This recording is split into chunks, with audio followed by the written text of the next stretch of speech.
To order the January 16, 2024 Pendleton Board of Zoning Appeals. We'll do a roll call starting to my left. Robert Jones. Kyle Icorn. Jenny Sisson. Rob Williams. We have one And absent. James King's online. Okay, so we do have a quorum. We'll proceed to election of officers. Yes, you had three elections tonight. You have your chair, your vice chair, and your secretary. The secretary need not be a member of the Board of Zoning Appeals. It could be one of the staff, but it certainly can be a member of the board. With that being said, are there any nominations for president or for chair of the Pendleton Board of Zoning Appeals for 2024? Who would nominate Kyle? Kyle Icorn is nominated. Are there any other nominees for chair? Hearing none, all those in favor of Kyle Icorn serving as chair for 2024, say aye. Aye. Any opposed? Aye, James King. Unanimous 5-0 vote. Congratulations, Mr. All right, Chairman. thank you. Are there any nominations for vice chair of BZA? I'll nominate Jenny. The nomination of Jenny Sisson. Are there any other nominations to serve as vice chair? Hearing none. All those in favor of Jenny Sisson serving as vice chair, say aye. Aye. James King says aye. Any opposed?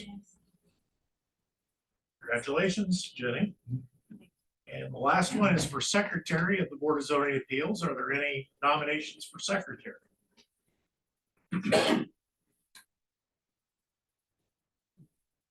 Nominate Stephanie. Stephanie Buck is nominated. Are there any other nominations?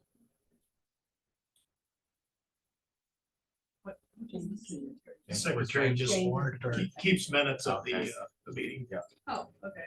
I would nominate James to keep it current. We also have a nomination of James King. Are there any other nominations? Let's have a roll call vote. All those in favor of James King, or for James King. Mr. Williams? Aye. Ms. Sisson? Aye.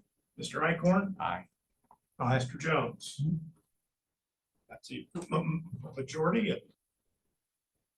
Mr. King will serve as secretary of the Board of Zoning Appeals. Just a reminder, Mr. Chair, tonight, since we do have someone appearing remotely on any substantive vote, there should be a roll call vote. Okay.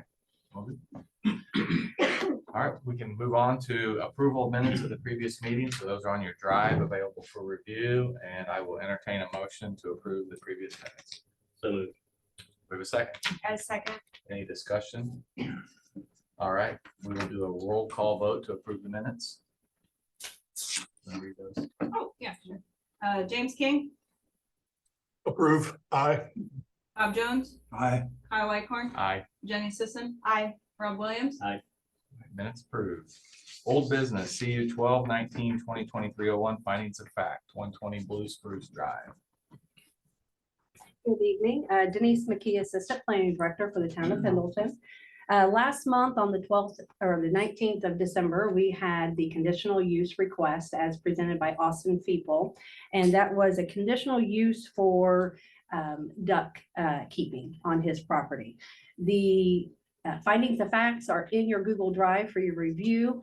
Just kind of a quick summary. There were 6 criteria that the board considered with that request. The first one was that whether there was any harm to the health or safety to public general welfare. The board had decided and determined that the Indian runner duck that was the proposed species of the duck to keep on the property was non-aggressive, docile, and social in nature. It was going to be maintained in a backyard of 4 feet fencing with the proper roosting area, and inside and outside square footage was adequate on that property, as well as there was property waste disposal maintenance presented. The second criteria was that it was not injurious and it did not keep surrounding properties from enjoying the property. There was positive feedback by both side properties to the applicant. There was no opposition presented to the town of Pendleton, as well as the ducks were to be kept in an enclosed roosting area at night and when the property owners was away from the premise, as well as if there was any extended stay away from the premise, that they had proper care plans to take care of their ducks while not at home. The third criteria was that it would not hinder the surrounding properties from development as allowed. The board had determined they are a flightless duck. They cannot jump more than 36 inches. The backyard was enclosed by a 4-foot privacy fence. The noise making was very minimal and did not bring any rise to concern for a nuisance. However, if it were ever to do that, we do have a nuisance ordinance that it would be subject to enforcement. And all property sides around the subject property have already been developed and the land uses for each of those are known. The fourth criteria was that it did not require any utility or facilities in addition to what is already provided by the property. There's adequate fencing, roosting area. The ducks for the Indian runner ducks did not require access to a swimming area. There is no additional public utilities and needs into what is already being provided on that property to help take care of those ducks. And the fifth one is that a conditional use did not impact any traffic flow or change. It did not prompt any additions or modifications thereto, and did not create any type of negative impacts on the traffic. And last, the conditional use is allowed in a single family SF3 zoning district. The Board of Zoning Appeals did approve that by vote last month, and all rules and standards outlined in the UDO either are met or anticipated to be met. One other comment to add is that the petitioner had agreed to keep female Indian runner ducks with no plans for future reproduction. And then they also agreed to 2 conditions, and that is outlined on the findings of facts. And those 2 conditions were that the conditional use was specific to the Indian runner duck species and to be allowed a maximum of 6 female Indian runner ducks at one time on the property. So, that being said, do you have any questions about the findings of facts and what was outlined? Questions? that? for staff? So we'll just, by tonight, we don't do this right now. Or do we go ahead and sign it? We can do You it now. sign. Okay. Did we have any comments from James? No.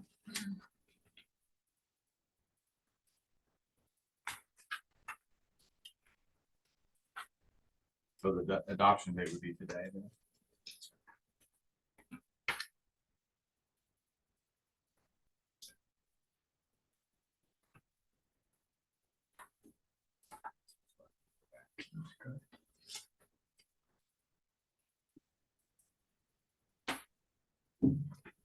James said he could come in and sign too.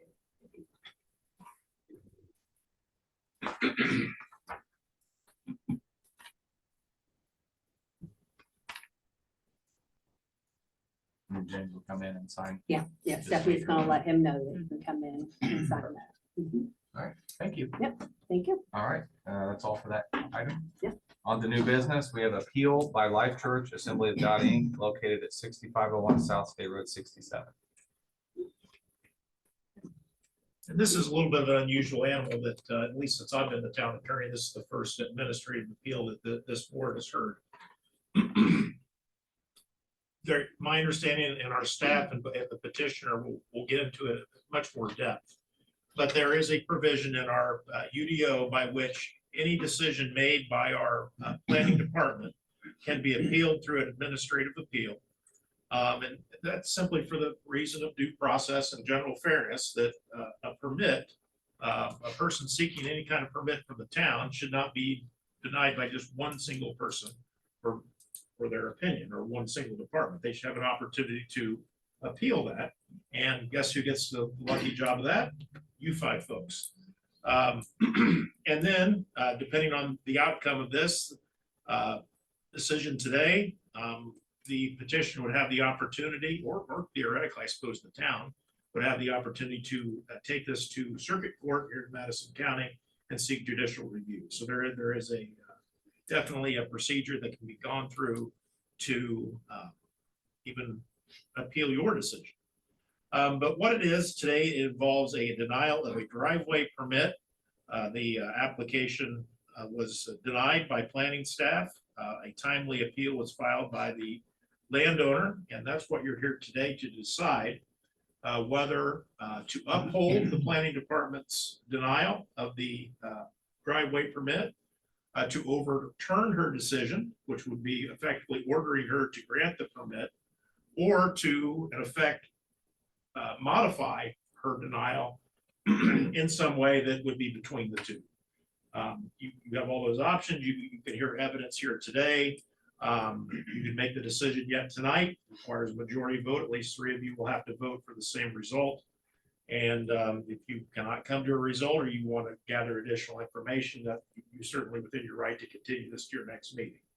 But it's up to you what you want to do with that. I recommend, Mr. Chairman, we let our staff give a brief overview of the denial, and then invite our applicant to present their case pursuant to our rules, which of course any rule can be waived by this board through 2/3 vote. The petitioner has up to 20 minutes to present to you, independent of questions. If you get into questions and things like that, then generally, in the sense of fairness, the time is paused. And then also, I encourage the board to ask questions of staff to, if there are any confusion on the reason for the denial. And then ultimately, you tonight sit as a judge, as a group of 5, as a judge that will ultimately make this decision. Thank you. All right, I guess we'll start with staff presentation. Yes. Denise McKee, Assistant Planning Director of the Town of Pendleton. I am here on behalf of the Town of Pendleton Planning Department. I'm here to present the details of the administrative appeal that Mr. Graham has referenced and that had been filed by the Life Church Assembly of God.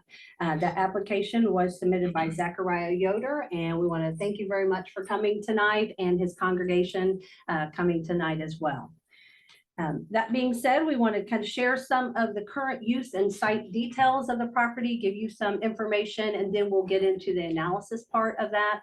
And then once I am finished, then if the board, if you all would like to ask myself, Planning Director Hannah Rose Urbanski, you're more than welcome to do that. Do so. We invite you, encourage you to do that.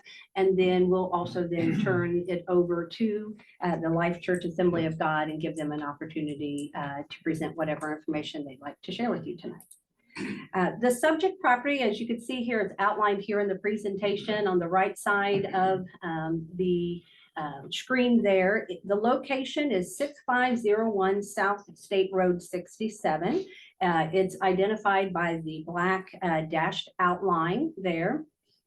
It is zoned general business. So it's the GB. Originally it was planned business, but years later, or recently in 2021, that zoning turned to general business, and in which this property is used for a church. From our best understanding and us looking back, this property has always been utilized as a worship center or a church assembly. The areas around this particular parcel are also zoned general business. So that would be to the north, to the south, and even to the west of this property. This property's land use for the last 20 years, like I mentioned, was being used for church, but it looked like about approximately 10 plus years ago, some ownership changed, I think some parcel separation splits divided it into 2, in which then since then, the last 10 years, this parcel to the most north end has been owned by a few different congregations. This congregation here, the Life Church Assembly of God, has owned it since 2022.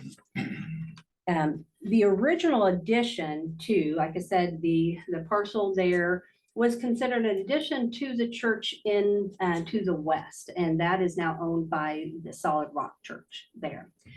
But when they purchased this property, they were in 2009 were given a shared cross-access easement, which is indicated where the purple line is. And that has been recorded and on file since 2009. But the building was in existence ever since 2003, when the site plan was submitted under the building permit process. And but as you can see down below, the shared access has been at least since and in place since 2005. Just based on the historic aerial images. The construction, then kind of fast forward, in the summer of 2022, there was a construction and unpermitted driveway cut that started to begin. It was noticed by staff, and then at that time, so that area is circled in the red there, and it's the most north. It is currently gravel. It's not a fully developed cut. They do have it coned off. There is no access to the property being in use at this time. But the town then reached out to the church and asked them to stop the driveway construction until necessary steps were taken. Those steps to apply and to seek review and consideration of that additional driveway permit application. So as 67 is a state road, it does require permit application, process, review, and approval by both the town of Pendleton and NDOT.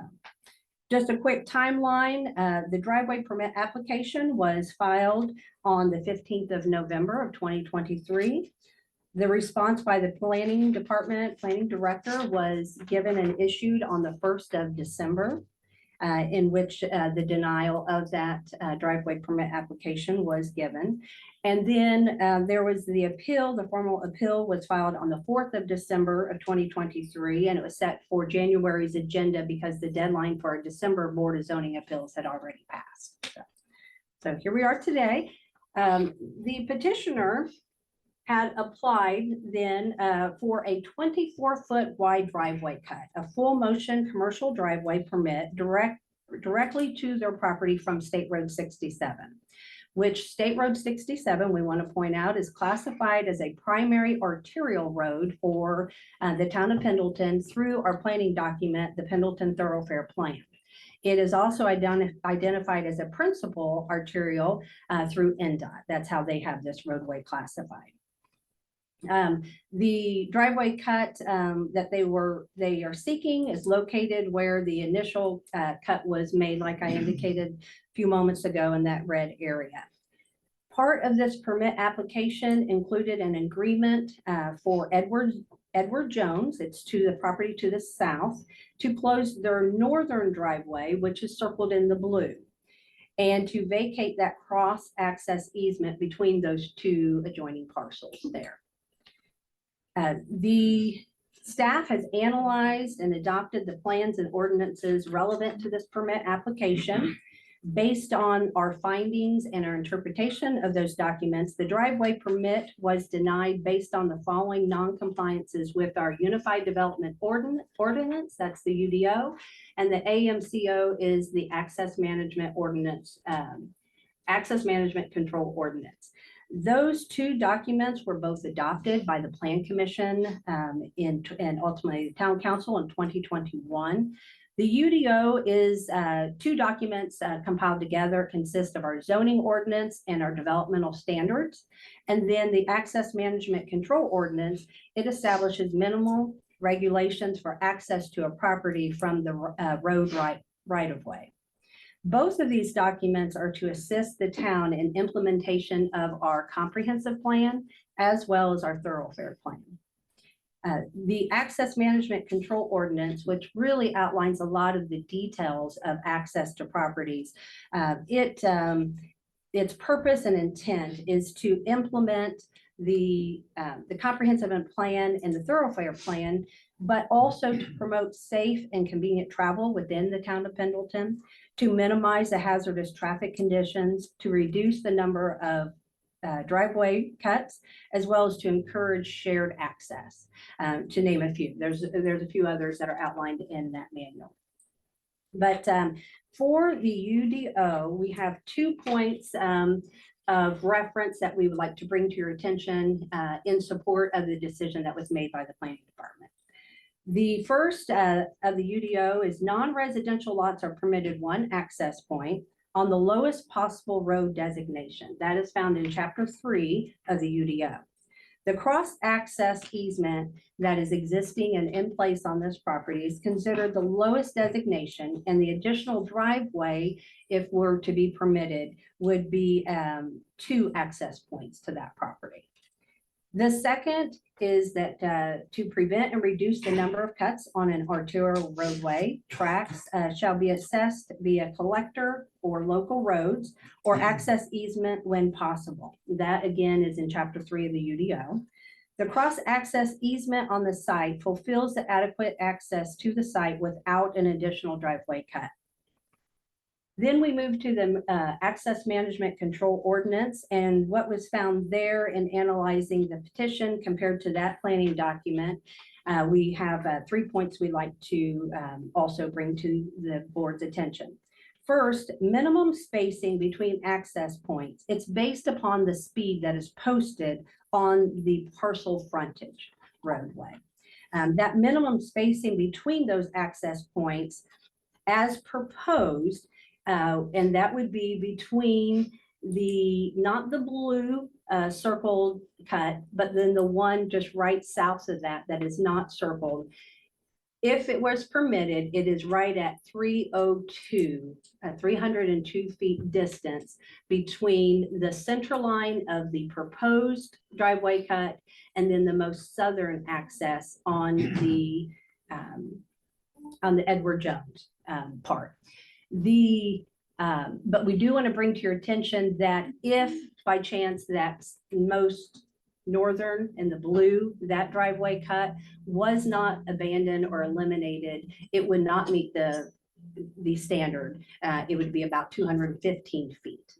But also we want to bring to your attention that the ordinance is clear that the 300 feet, which is based for the 40 speed limit that is on that roadway of State Road 67, it is the minimum that is required. So in addition to that, staff, we need to also take in consideration other elements, other features on that site. So we took in consideration the speed, not just what is posted, but what is common in that area, the accidents that are on in that area, as well as that traffic level, and then clear vision and sight issues as well. So that would be the first point.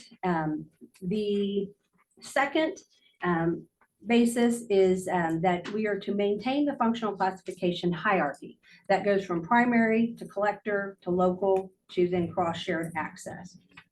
Again, the existing cross-access easement is maintaining that functional hierarchy. And the cross-access is also encouraged by that document. And with it being already existing, we would like to preserve that as the access.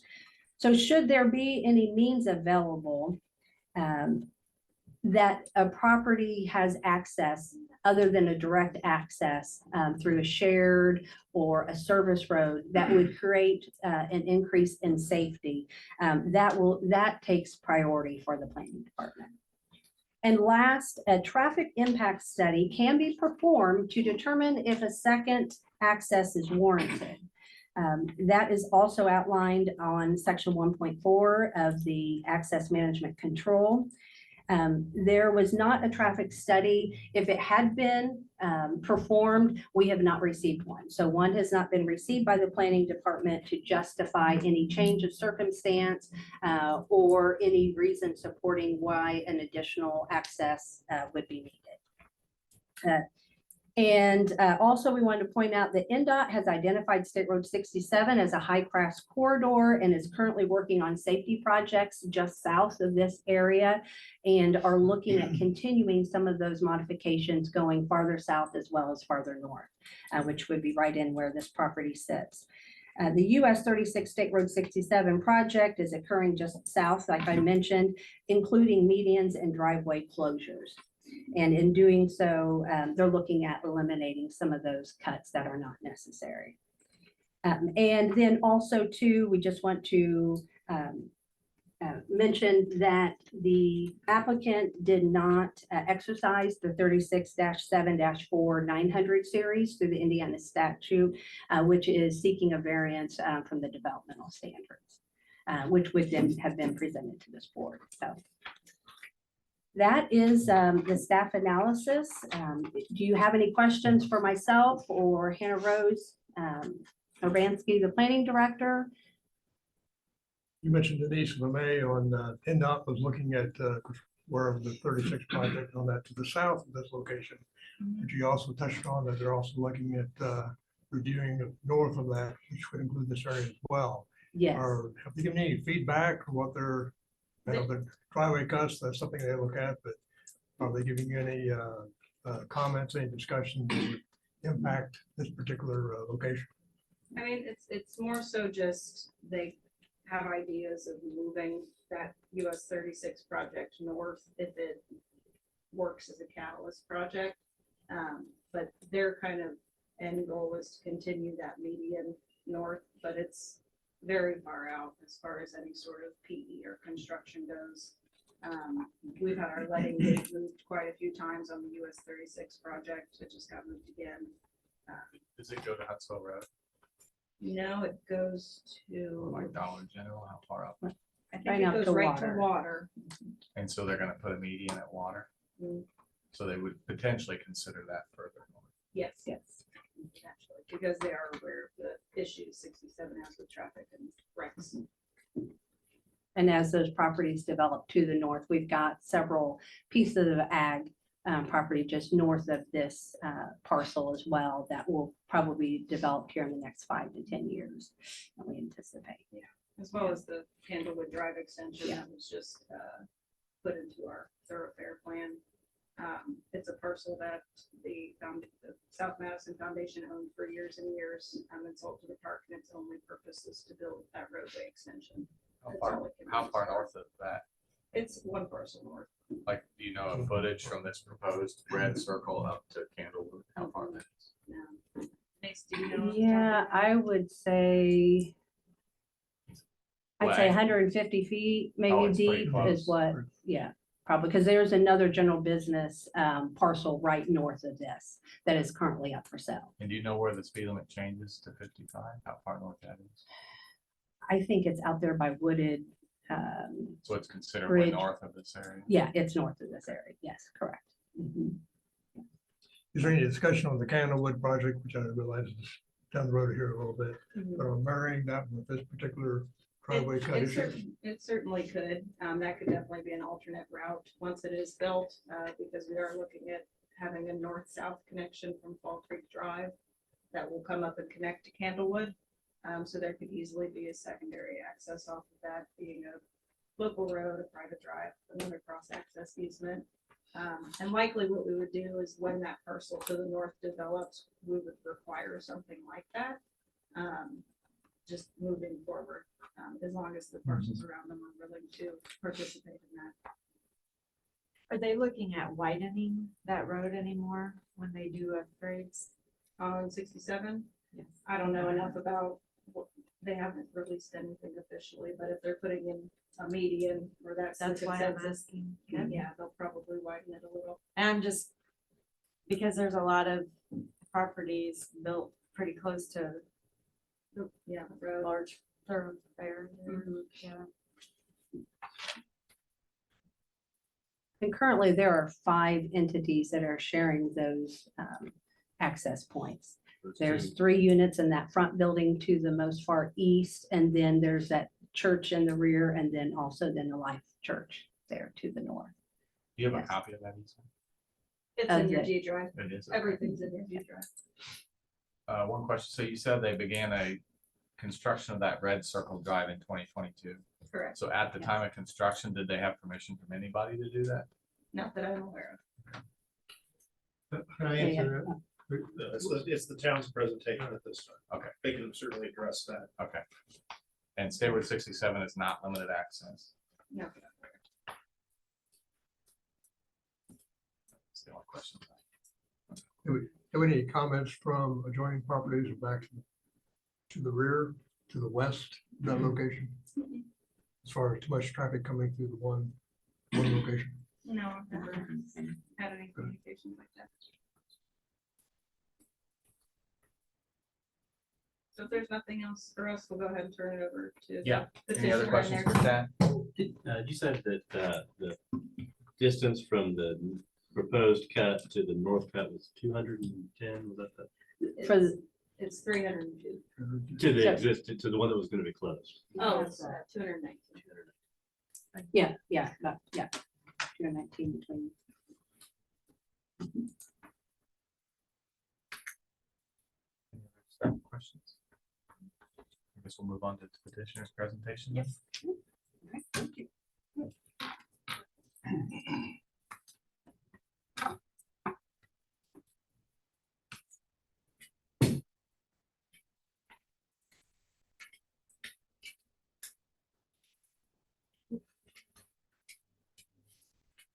I like visual aids, so I'm gonna stick a visual aid up here for you all to look at.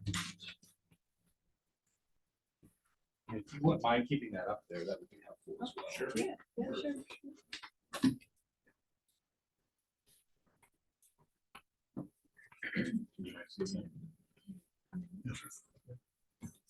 It is. Exhibit 1, is that?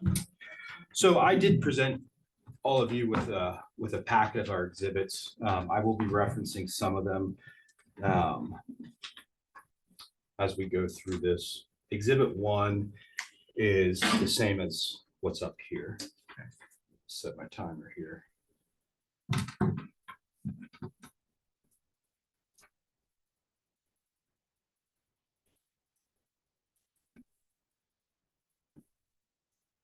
And board, I thank you for having us and I thank you for considering our petition. I appreciate your willingness to listen and your diligence in this.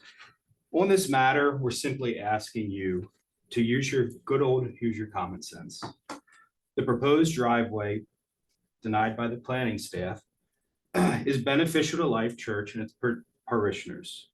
It's beneficial to Penn Properties and Edward Jones. It is beneficial to Solid Rock Baptist Church, Backyard Buildings, and Spiritual Enterprises LLC. More important, the proposed driveway will eliminate congestion, promote more efficient flow of traffic, and increase safety on the State Road 67 corridor.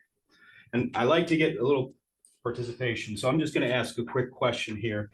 How many here are familiar with the proposed driveway? Raise your hand, please. And how many are in support of the proposed driveway? Please raise your hands again. And then how many live in Pendleton? Please raise your hand. So, and again, planning staff did a great job kind of giving you the background. I just want to add a little bit. Life Church is proposing the construction of a driveway that would provide it direct access to State Road 67. I have a little pointer here, so I'm just going to use that right here. So again, right here is kind of what we're proposing to give us direct access to State Route 67.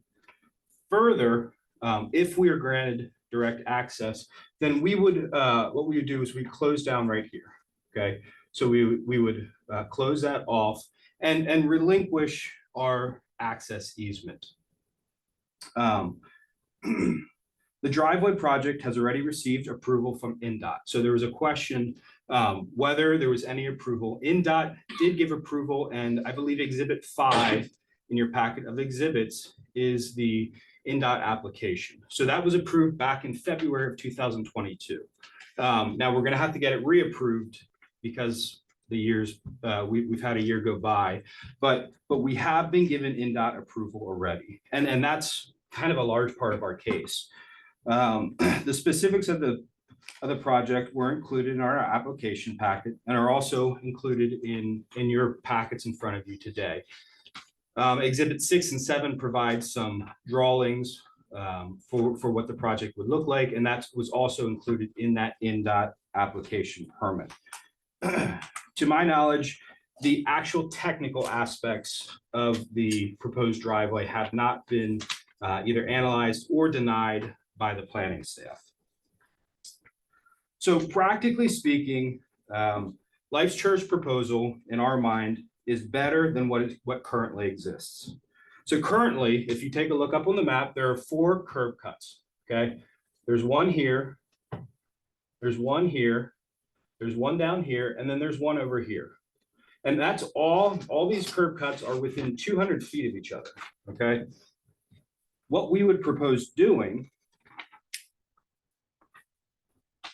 would be closing down that North Edward Jones curb cut right here, okay? And so it has been referenced, but what it's gonna do then is it's gonna spread out some of the curb cuts that are in existence. So we're not adding a curb cut. We don't get a second curb cut. We're simply taking this one, closing it down and moving it up here. The closeness of the north and south entrance on the Penn properties creates dangerous conditions.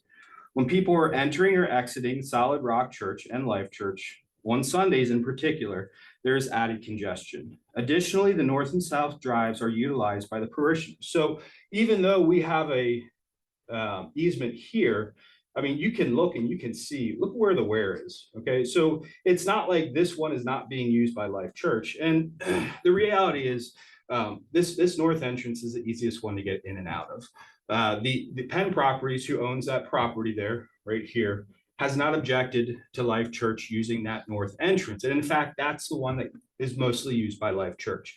Down here, Solid Rock Church is back here. This is used by Solid Rock Church primarily. So on Sundays, in the mornings in particular, we have both entrances being used simultaneously by both churches. So the reality is that creates additional congestion. And we believe that creates a safety hazard because you could have people turning kind of into each other, across each other, and it's so close. It's from north curb cut to south curb cut, a little bit more than 50 feet. It's relatively close. So closing the north drive and moving it to the Life Church proposed location would increase the congestion and actually make that portion of 67 safer. By moving this one up here, we're decongesting what is a congested area. Life Church's proposed curb cut fits better than the Unified Development Ordinance and Access Management Ordinance. The layout of Penn Properties does not comply with the current Unified Development Ordinance and the Access Management Ordinance. So you've heard the planning staff say that between curb cuts at this speed, there should be a distance of 300 feet, okay? Here to here is not 300 feet. Again, it's more along the lines of 50 to 70 feet. So that creates a problem. Now, because this property has been there long before the Unified Development Ordinance, that can't just be gotten rid of, right? Because they're allowed to continue using that. It's a non-conforming use, but it's creating a safety hazard, and it does not fit with the Unified Development Ordinance and the Access Management Control Ordinance. Again, by moving this up, it better fits with that plan. The Access Management Ordinance requires a separation of 300 feet. And again, by closing the north entrance right here, and by opening this one up, we get that 300 feet. There's been a lot of focus just from the writings and even presented today with strict adherence to the Unified Development Ordinance and the Access Management Control Ordinance.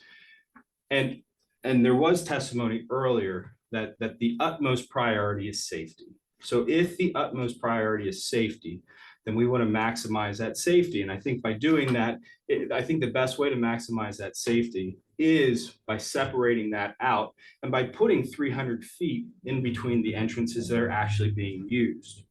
Here it appears that the planning staff is taking a form over substance approach and placing the emphasis on the letter of the ordinance and the letter of the access control ordinance rather than the purpose of the ordinance. So at the cost of increased safety risks, too much weight is placed on classifications and reducing curb cuts. Now, we understand that it's important to reduce curb cuts, and we understand that you all do not want additional curb cuts, but to be clear, there's not going to be an additional curb cut. We're not reducing the curb cuts, we're separating them out a little bit, and we are actually reducing a cross-access easement. The biggest issue here is the location of the North Drive in relation to the South Drive. There's a way in which the drives are being used.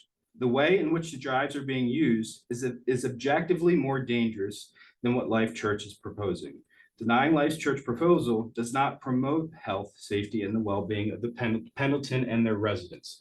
We believe, again, that separating out those curb cuts, putting the proposed driveway in and taking out that north entrance is going to better promote the health, safety, and well-being of Pendleton and its residents.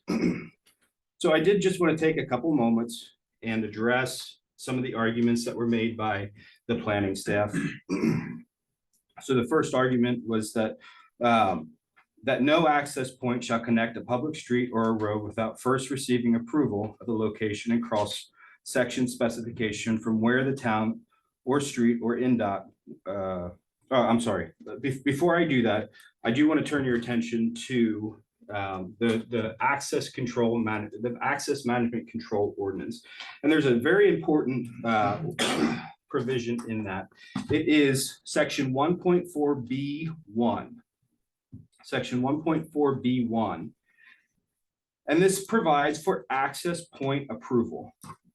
And it says, no access point shall connect to a public street or road without first receiving approval of the location, the cross-section specifications from the planning director when on a town street or INDOT when on a state highway. Okay, let me repeat that. No access shall connect to a public street or road without first receiving approval of the location and cross-section specifications from the planning director when on a town street or INDOT when on a state highway. Okay, so the rule says that if you're on a state highway, approval comes from INDOT.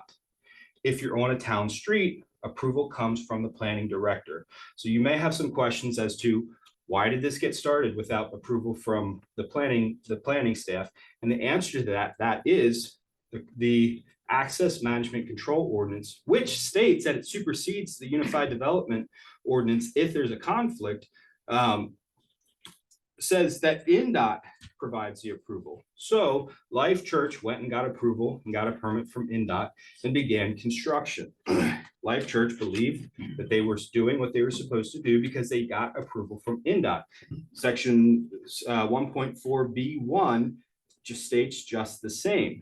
So if it's INDOT for state highways and Pendleton planning for local streets or town streets, then Life Church has done nothing wrong. And actually, as far as granting access, the town of Pendleton has given up that authority, has given up that jurisdiction to INDOT. So I do want to stress that in Pendleton's own ordinance, it says that INDOT approves on state highways and that Pendleton approves on state streets.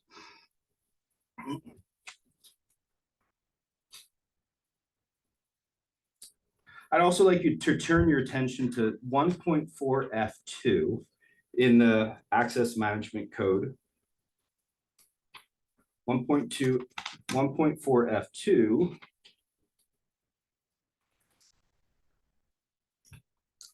moment.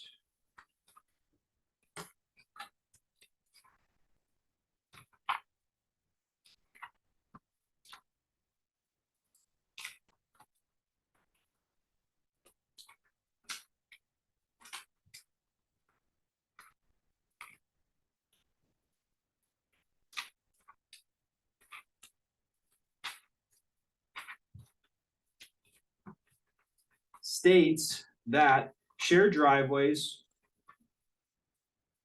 are encouraged and in some cases required. A shared driveway is required by two or more property owners only when access is restricted by spacing requirements. By spacing requirements of section 1.4D. Okay, so they're strongly encouraged, but they're required when there's issues with the spacing. As we've touched on before, and as the planning staff has also touched on, if we close that north driveway, there are no spacing problems. The spacing issues are no longer there, and it fits within the standard, meaning there's more than 300 feet between the proposed exit or the proposed drive and the southern drive. So this one right here, and this one right here. One last thing on this point. And if you take a look at Exhibit 4 in your packet, every other church in Pendleton has direct access to their streets. There's a picture of every church in Pendleton, and every other church in Pendleton has direct access to the street. But does not have to use a cross access easement. Every other church in Pendleton has direct access. There is one exception, and that is Solid Rock Church. Now, that exception is for two reasons. One, Solid Rock Church, the property back here, does not front on a street, okay? So this property is in front of it, so it has no direct access to a street. There's no street frontage. Number 2 point on that is that Spiritual Enterprises LLC, which is the property that is, it's the property that is where Solid Rock Church sits, owns that property. So Spiritual Enterprises LLC owns this property, and it used to own this property and this property. So at that time, it did have access, direct access to the streets, but about 4 years ago, they sold this property to Penn Properties. So every other church has it. Life Church, at this point, is the exception in that it does not have direct access to a street.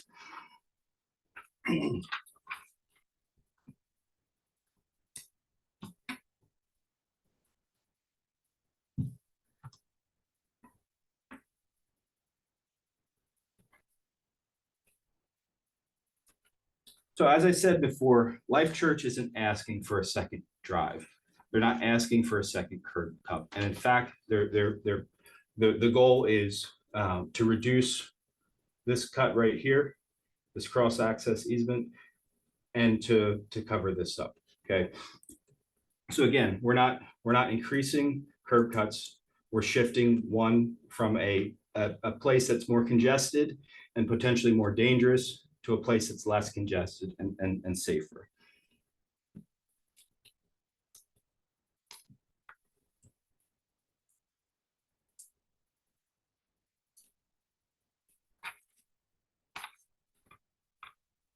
Life Church meets the 300 feet requirement.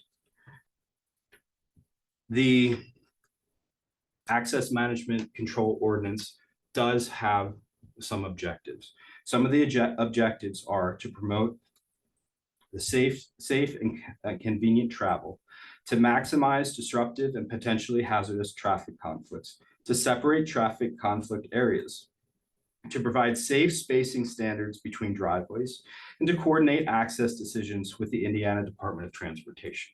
Looking at that last one, Indiana Department of Transportation has already given us approval. To provide safe spacing, that's exactly what we're doing here, is that we're trying to space out those drives. And again, both of those drives get used. Both this north drive, right here, and the south drives, both of them get used. So we want to separate things out. That's going to create a safer environment. That's going to create more safety. It's going to create less congestion. And so I think it really fits in with the purpose of the access management control ordinance. And I think it fits in with the purpose of the Unified Development Ordinance.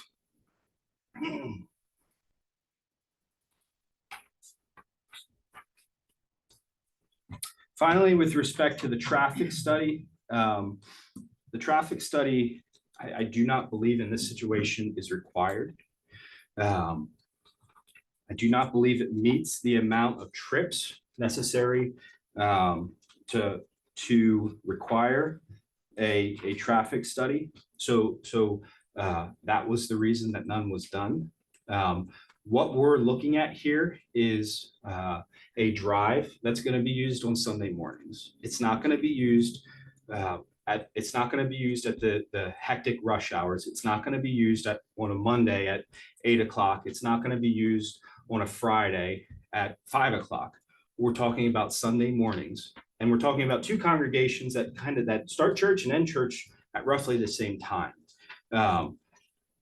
So even on a Sunday morning, there are some there are cars in our parking lot and there are cars in Solid Rock's parking lot. And if you want to take a look at Exhibit 1, the second page, that actually provides a Google map of kind of maybe what it would look like on a Sunday. So with that traffic, we don't believe that there was a traffic study that was warranted. And even in some of the preliminary discussions prior to Life Church filing for a permit, there was no request from the planning staff that we get a traffic study. And with that, I'd be happy to take any questions that you might have. If I may ask, what is the, again, thank you for your presentation, very, very well done. On the, what is the driving force that you want to go to the expense of making this cut? Is it growing church congregation, understand your safety concerns, and what's the driving force you want to? Yeah, I think a lot of it is the safety concerns. Like I said, getting in and out of church isn't ideal in this situation because of the closeness of these two curb cuts. Getting out of church isn't ideal when there's traffic exiting from two exits that are very close to each other. And then just another thing I'll touch on. You can't really see it, but the church sign is right here. Okay, they have a Life Church sign right there. And so if you're coming south going north, and this has happened to many in the congregation, you're going to miss either of these entrances. Because, I mean, you would expect that when you get up to the church here, there would be an entrance kind of around here, right? But the entrance is actually, I mean, technically the easement's down here, but there isn't also an entrance right here, all right? So, all right, you miss the exit. I mean, you miss the entrance, so you have to drive up here and you have to turn around and you have to come back down and you have to look again for it. And that's not ideal. And that's probably not the safest manner, is that when new people coming or people coming in and out, that entrance, because there's none there, could easily be missed. So now we're increasing traffic even more for those who miss the entrance, have to go up, turn around, come back down. I had a question. I know you referenced 1.4B subsection 1. That's in reference to seeking NDOT's approval, which it looks like 2/15 of 2023. Was there a reason that a permit was not pulled? Because typically in any construction, there's usually a permit and a permit fee I think there was one pulled. through the town. Well, no, I'm sorry. I'm not talking about Okay. permission I'm through sorry. NDOT, but. No, there was not a permit pulled through the town, and that may have been an oversight. I think for the specifics of the project, I think we would submit to what the town approves, meaning the technical requirements. So as to the technical requirements, I think our position is that, yes, the town has authority to provide technical requirements, but as for the access itself, as for the right-of-way itself, we believe that section 1.4B1 states that state of Indiana, NDOT is responsible for giving that. So as far as technically, it looks like a lot of that has started. So was there plans for that? Yes, and the plans have been provided in Exhibits 6 and 7 in your packet. And that was also presented in our application with the planning staff and also in the appeal, I believe. But prior to that being built, were these, They were not. okay, so that was just being designed without any guidance as far as. There was guidance. We had there was a reputable construction company that provided that was doing the construction, and there was certainly guidance from NDOT, but we did not pull a permit from the town of Pendleton because we believed that what we had from NDOT was sufficient. Did construction start in 2022? It did start in no, sorry, I'm sorry, it started in 2023. Because I think it said 2022 in that. 22. Construction started in 22. That was in the staff presentation. I'm fairly certain. I wrote down. If you take a look at exhibit 2, there was an email between the attorney for the town of Pendleton. I'm sorry, exhibit 3. Email from the attorney for the town of Pendleton and my co-counsel, Mr. Norick, and that was in July of 2023. And that was in the midst of them asking us to stop and our response to that. So we didn't start before we got an NDOT permit. We got an NDOT permit in February of 2023.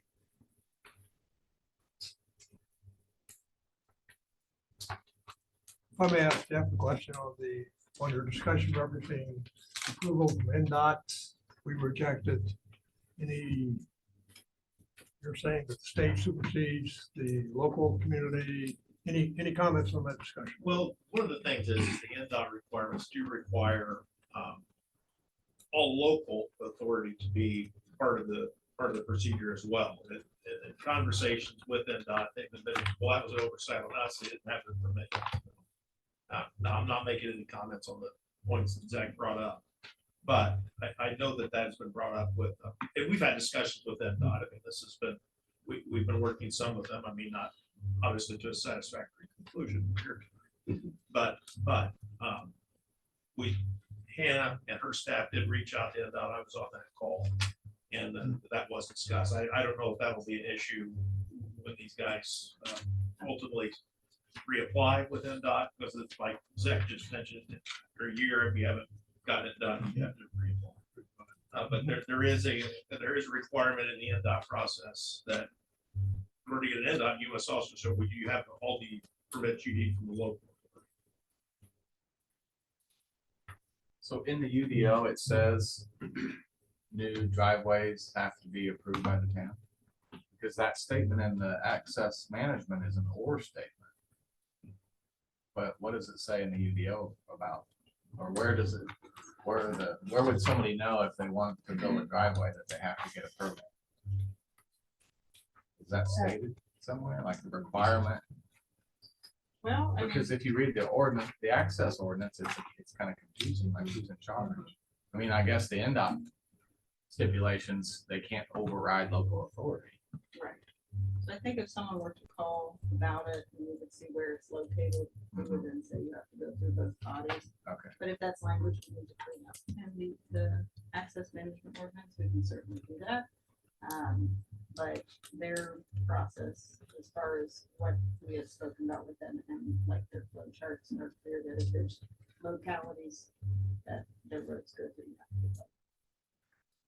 And access management control also indicates that a site plan and a plat needs to go through the planning department. That's for new construction though.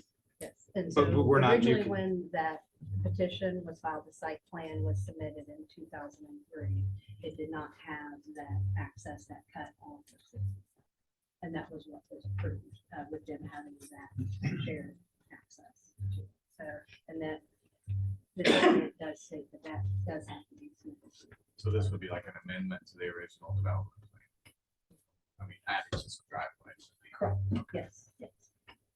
And I believe that the construction back in 2003 would have been prior to this ordinance, the Unified Development Ordinance. That is true. So, Yes. so again, we're dealing with a situation, we're dealing with a new ordinance in old development.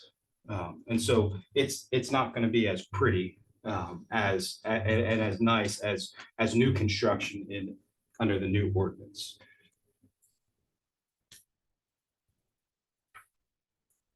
Questions? I worked for the town in 2003. When I worked in the planning department when this was built. And as I recall, the original builder wanted a cut out there approximately where this one was. And NDOT at that time said no. Because he had access on all these existing cuts that NDOT didn't like, that no one was willing to meet halfway and get rid of it. Well, now we're willing to get rid of one. And we have several owners signing off that says, let's do it.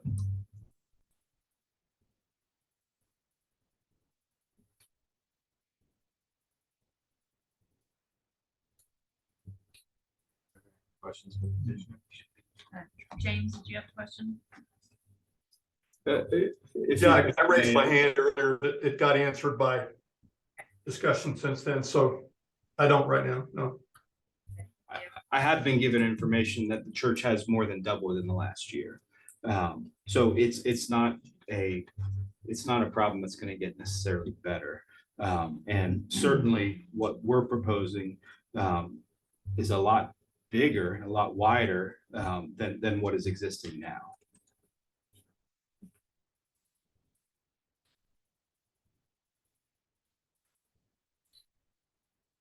Generally, Mr. Chairman, what we could do is ping pong a little bit, see if the town has anything they'd like to make us points, and then of course give Zach and his team an opportunity to bat that around a little bit if the board so chooses. Yeah, I guess that's fine. I guess, are there any town responses to the points that were made from the petitioner? We just have a couple. Okay. You want me to go there? Yeah, that's stay fine. here, or- You can stay there. Okay, That's fine.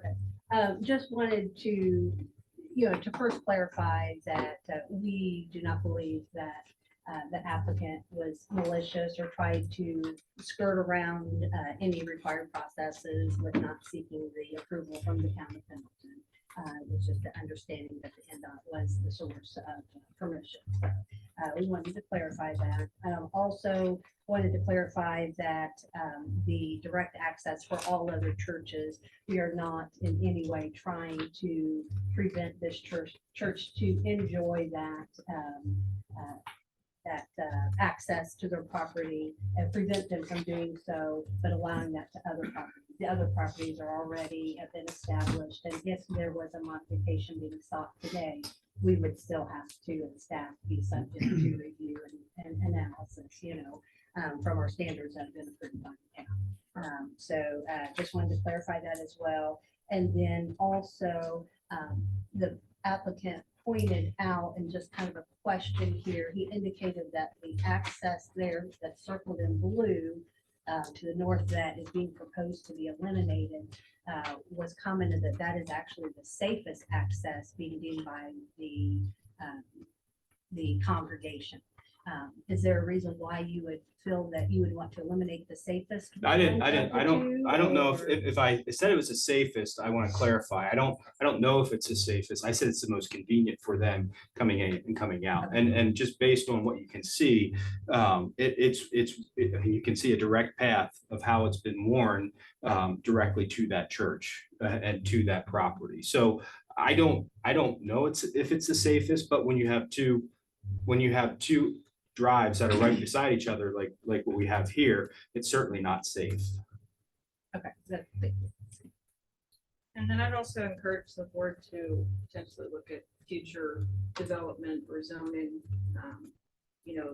This use does not stay here and something else maybe comes in. We have to consider what that could mean if it's a busier use. Just in the future planning of this corridor. So I guess maybe it would be helpful. Can we just kind of summarize the particular UDO or management items that were resulting in denial? So I see non-residential lots are permitted one access point.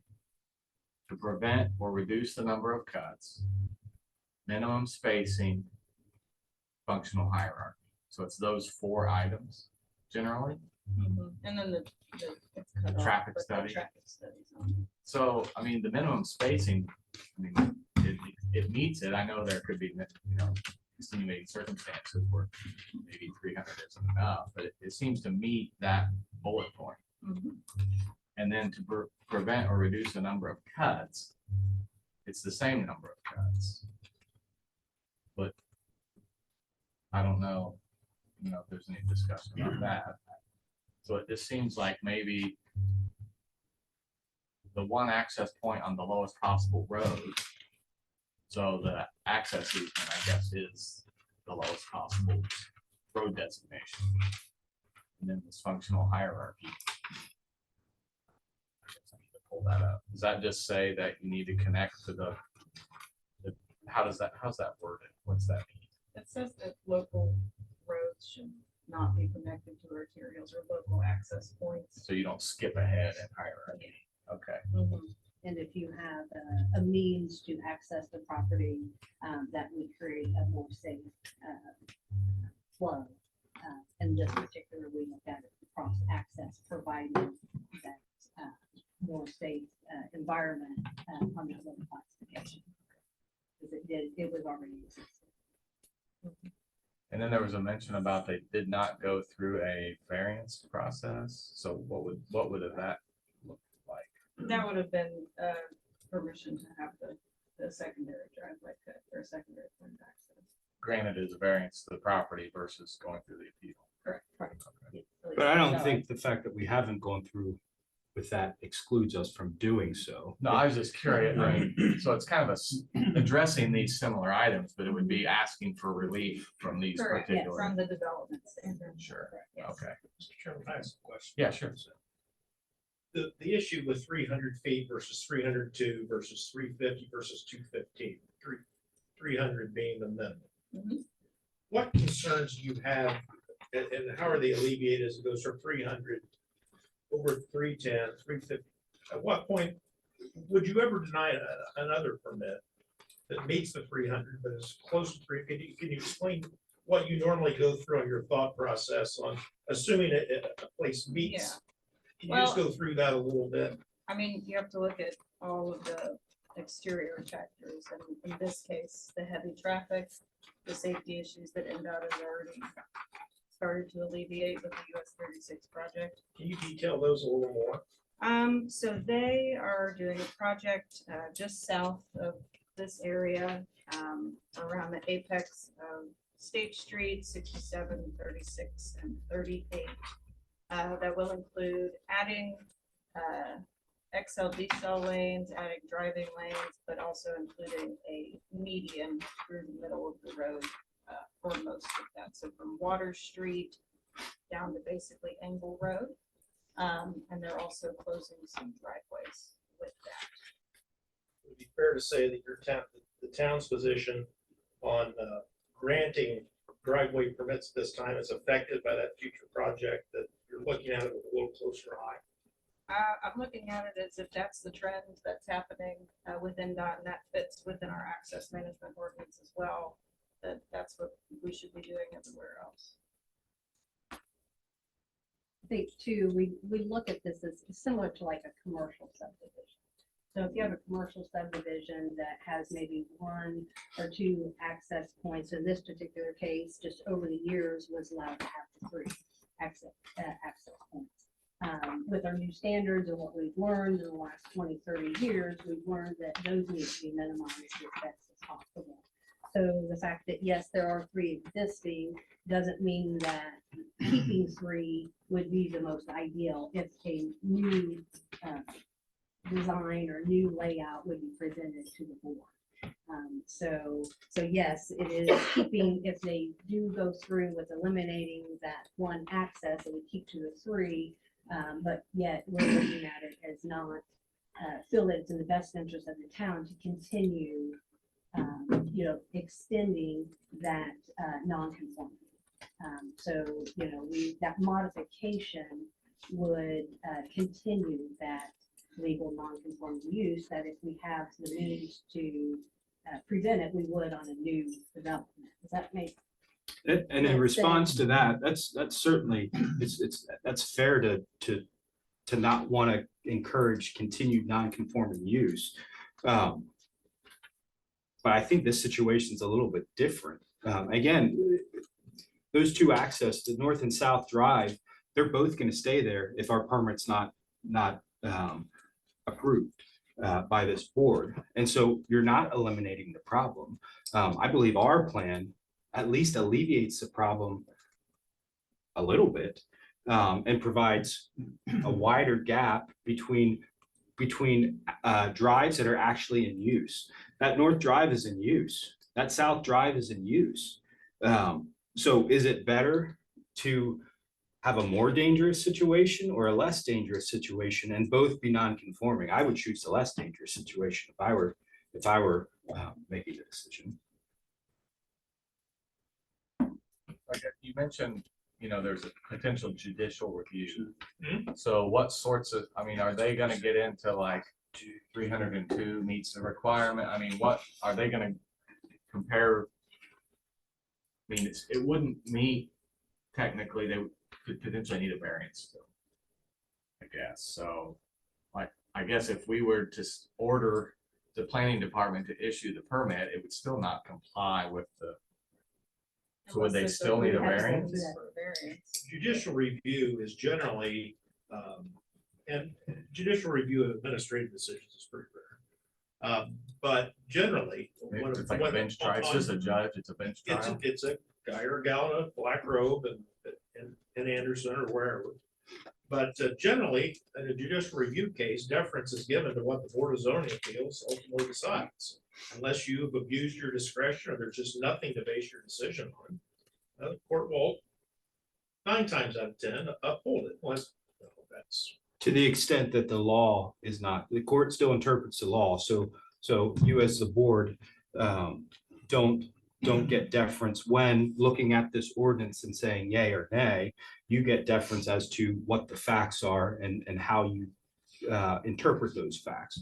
But as to the law, in particular, 1.4B1, the court gets to make that interpretation on a judicial review situation.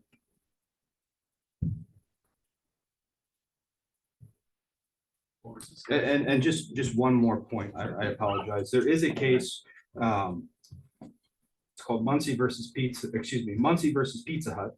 And that's a Supreme Court case, and that says, and they held that it is settled law in Indiana that the owner of a lot adjoining a street has a particular and distinct interest to an easement in front of his lot to the street. Not a cross-access easement somewhere down the way, but in front of his lot. And so that is a Supreme Court case. That's still good law. Pizza Hut versus Muncie. Can you be specific on what type of connection, what type of road? Are they? It would have specific? an What easement road? to the street, But to the what road. type of street? The case wasn't specific as to, I think it was It a, probably was deep in the case. Do you know that? it was a street. It wasn't, I mean, it didn't say whether it was a highway or a side Yeah, street. It was that's a, what I'm curious, because that makes a difference in the ruling. sure, well, it's 357 NE2D 735. That is the case. 357 NE2D 735. And I believe it's any street. I think that's the language that the Supreme Court used. Regardless of safety. Well, I mean, if there's 2 streets and one's safer than the other, I think it's appropriate to say, let's go on the less busy street. I'm just curious about that language specifically, since you mentioned it. I'll look it up. Thank you. Right, I guess, so I'm gonna look at this UDO D16C2. I just kind of want to discuss each of the items and how they resulted in a denial. So Hey, could I- that's. Could I interject just for one quick question? Oh, sure, go ahead. Sure, yeah. And this is for the staff. He had mentioned earlier that 1.4B1 of the Access Management Code, and you repeated it a couple of times, that a permit has to be received from either NDOT or the town, and if it's on a state highway, it's received from NDOT. And I understand that you did get a permit from NDOT. Was that post-construction beginning? No, that was pre-construction, February of 2023. And does the staff have any kind of comment about which of these ordinances take precedence? Is it 1.4.B1 NDOT controls the state highway, or is it that's in the Access Management Code, is that right? Yeah. Do you have any opinion on that statement? whether it's true or not, or is there any mitigating other code that Yeah. would supersede that or change it? The way that we interpret it is that the permit, the driveway cut permit can be issued by NDOT, if it's the NDOT road, and as well as town permitting a driveway permit application for a town road. However, it's based on that site plan that still needs to be reviewed and given green light or approval from the town of Pendleton. So that's also referenced in that document as well, that those plans need to also be submitted to the town for their approval by the planning staff. So the permit is a little bit different than the approval of a site plan process, a primary plat, or any type of solo development. And Okay, James, thanks. That- Go ahead. Yeah, I would say too that if the NDOT manual is referencing, if there's a local ordinance, it also has to have approval. You know, there's also that point in their own driveway manual. Is there language in the NDOT manual about precedents, Yes. local or state? There is in your Google Drive, there's reference to what NDOT indicates that it has to comply with local, state ordinances and laws. Yes. But, and I think there's a difference between giving access and the actual construction of the access point. I think those are two different things, and I don't think they should be conflated. One is actually, can I have a driveway here? The other is, what are the specifics that that driveway should look at?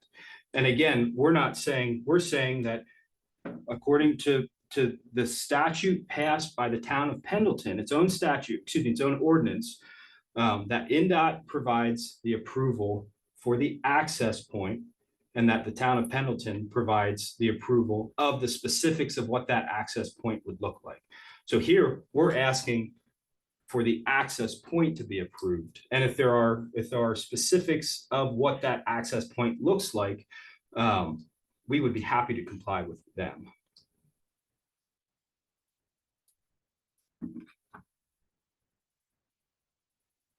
All right, so on that first bullet point, it says the cross-access easement is considered the lowest deck designation, and the additional driveway would also give the site 2 access points.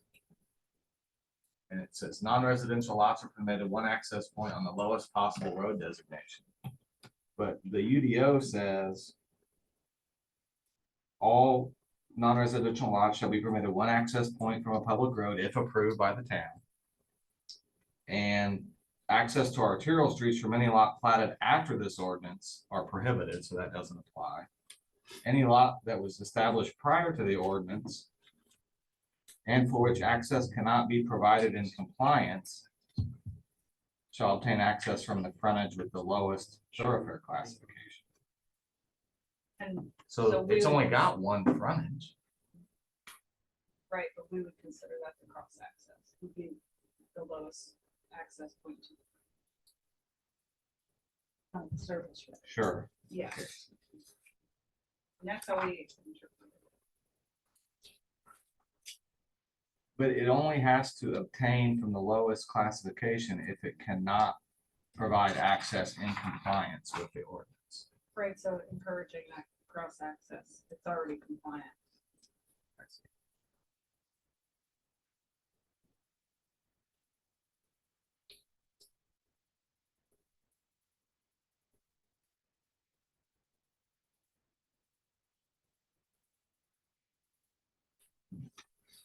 Any thoughts?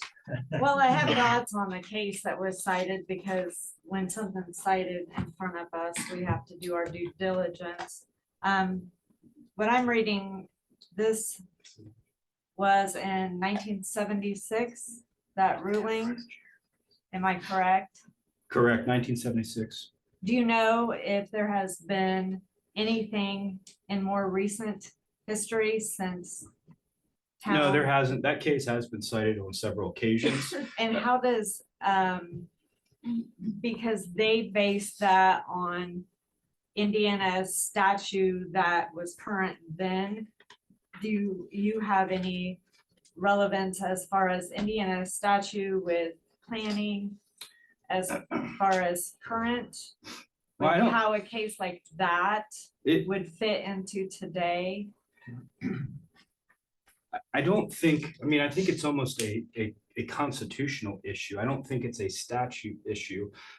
I think it's saying that one of the bundles of sticks you get when you own a property is access to a public street. That you can't be prevented from accessing a public street. So to that point, this is what the Supreme Court says. It is settled law in the state of Indiana that an owner of a lot abutting upon a street may have a peculiar and distinct interest in the easement into the street in front of his lot. And the Zach, do you believe that case stands for the point if I'm next to any state highway with a business, I can have a driveway directly to it, no matter what? that's what it That's says. not how I read that. Because I read it, you have access to it. And under this, you do have access to it. I mean, this would render, if you're reading that case, by the way, it's Court of Appeals, right? Or is it? I Supreme think it's Court? Supreme Court. Was it City of Muncie versus Pizza Hut in Muncie? Indiana Incorporated? It's Court of Appeals of Indiana. Okay, it is Court of Appeals. Yeah, Okay, my and that apologies. doesn't matter. December It's still good 7th, law. Exactly what 7th. you said is correct. But I read that differently because then all of our access, under Zach's interpretation, I understand why he's making it. Access control, every business would be able to have. Full access. boom, Exactly. every- And that's how And it that's why I says, asked, in my opinion. It because, would be a monstrous decision for the state. exactly, because you have now, the interior drives now off of major highways that connect them for several lots for businesses. That's why I wanted to know if there was anything, more current than In the case. almost 50 years ago. I can't believe it. But in the facts of the case, there was an absolute outright denial for this Pizza Hut to access one of the streets at all, that they had done. Zero access. And I only asked because it's brought up It's a local street. and Wheeling is one of them. And, It wasn't a state highway. no. And I mean, I don't think this case hinges on Pizza Hut versus Muncie. And I think actually we're getting away from the biggest issue, which is the safety issue.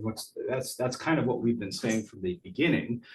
So whether your interpretation is correct or my interpretation is correct, I don't think the case hinges on that. I think, again, we go back to what are the concerns? What's the objective of the access control ordinance?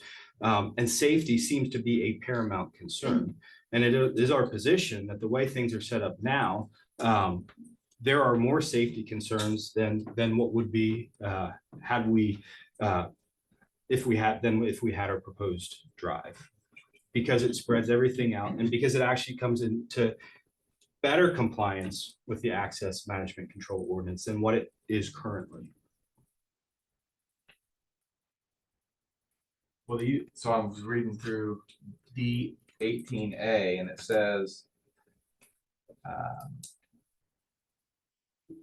full access from arterials shall only occur at signalized intersections. So, if Candlewood turns into a traffic light, then the thought would be all this frontage goes to goes each direction, I guess, instead of just directly out on. I mean, just because we have this existing situation that's bad, I don't know that making it, moving it up there, it's still not good. Correct. And it still doesn't comply with the UDO. So I guess the decision we're to make here tonight is, so you said our options are to deny the appeal. You have three things you could do. You could affirm the staff's decision with or without conditions. Okay. You can reverse the staff's decision with or without conditions. Or you can modify the staff's decision with or without conditions. So modification would be upholding the denial. modification would be, I read that as if you're crafting a solution to the problem. Okay.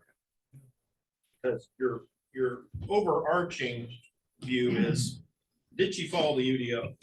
Yeah. Okay, and then once you make that decision, then you can decide, okay, what are we gonna do about that? The Board of Zoning Appeals is designed to be able to, that, it's the one and only governmental entity that can effectively craft solutions, make conditions, reasonable conditions. You can't make them put a statute to Bob Jones up there. Yeah. Maybe it'd be pretty cool, but it's not reasonable. But you can craft a solution that, in your view, would work. I mean, it seems like they followed the UDO. The staff's review. Yes, and I do want to clarify that that is staff's job to be prescriptive. That's what we've asked of them. So when they look at our UDOs and everything else, it's part of the due process. Either it meets or it doesn't, and if it doesn't, it's not on them to make that decision. They're going by the access management, the UDO, and then if it doesn't meet, it comes here. And so they've done what they were supposed to do in this case. So I just want to clarify that. But I think the staff Because- has said that the statute or the ordinance isn't clear. I mean, they've said that, well, maybe we have to clarify this. So it's not clear. And As far as the dual approval, is that?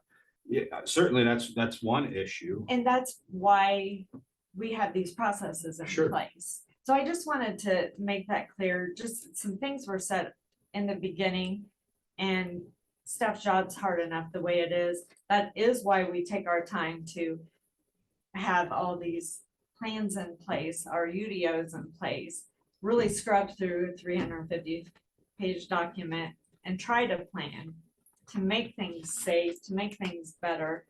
So I really just wanted to emphasize that during this proceeding, that they did do their job. And that's why then it comes here for us to look at.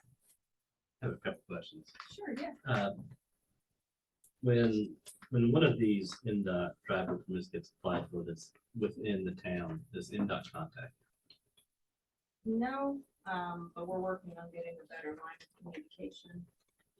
Typically, I mean, you can do it either way, but it works better if you come to the town first, because then if we have to modify anything, we have to go back to NDOT and let them know.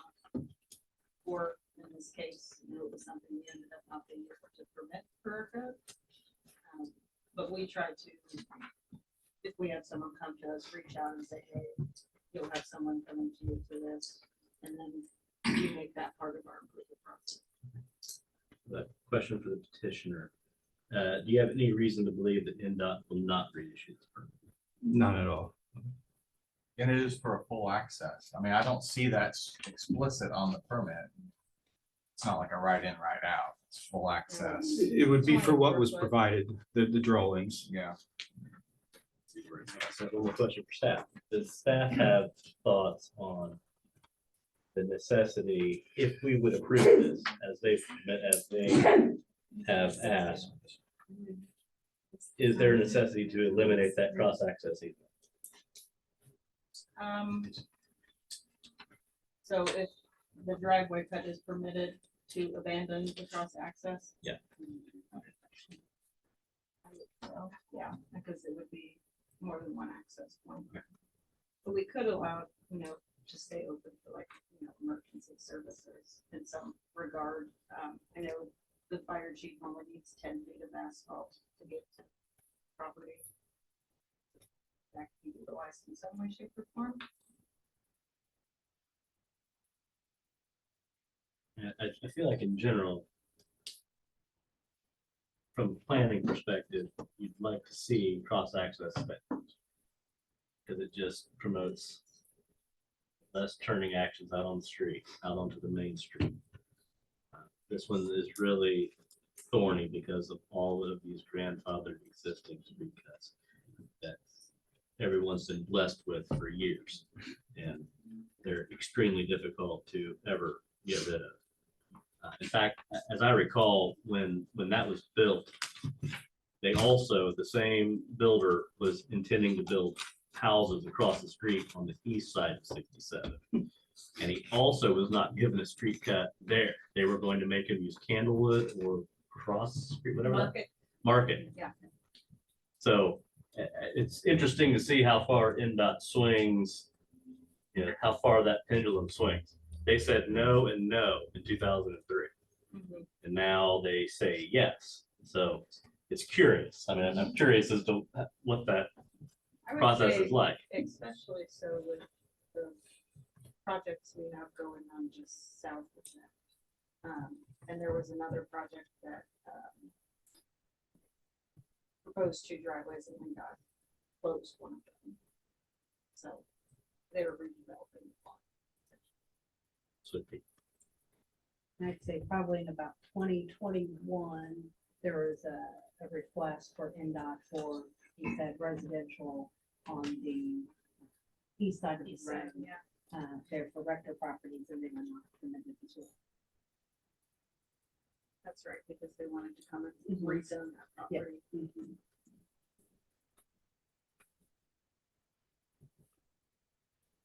All right, so we've heard from staff and the petitioner. And I guess we need to,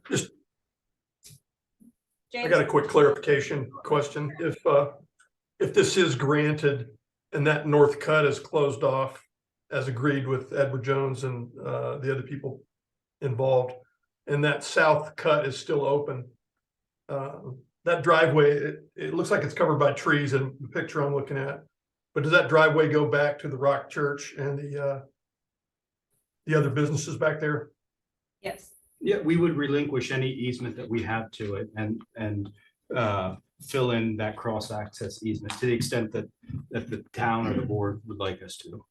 is that So the one that's south of the Life Church that goes through to the Edward Jones parking lot would also be closed off in addition to the north cut on Highway 67. Yeah, I would separate the properties. Except for fire. Yeah, except, yeah. so you have a gate? No, it could just be like pervious pavers. They look like grass, but they Oh. can drive over them. They're solid enough for a fire engine. And Bob, you might be able to speak to that a little better. I mean, you only need 10 Yeah. feet, It's right? used quite a bit, yeah. Yeah. Kind of a landscaping kind of, but still access. Mhm.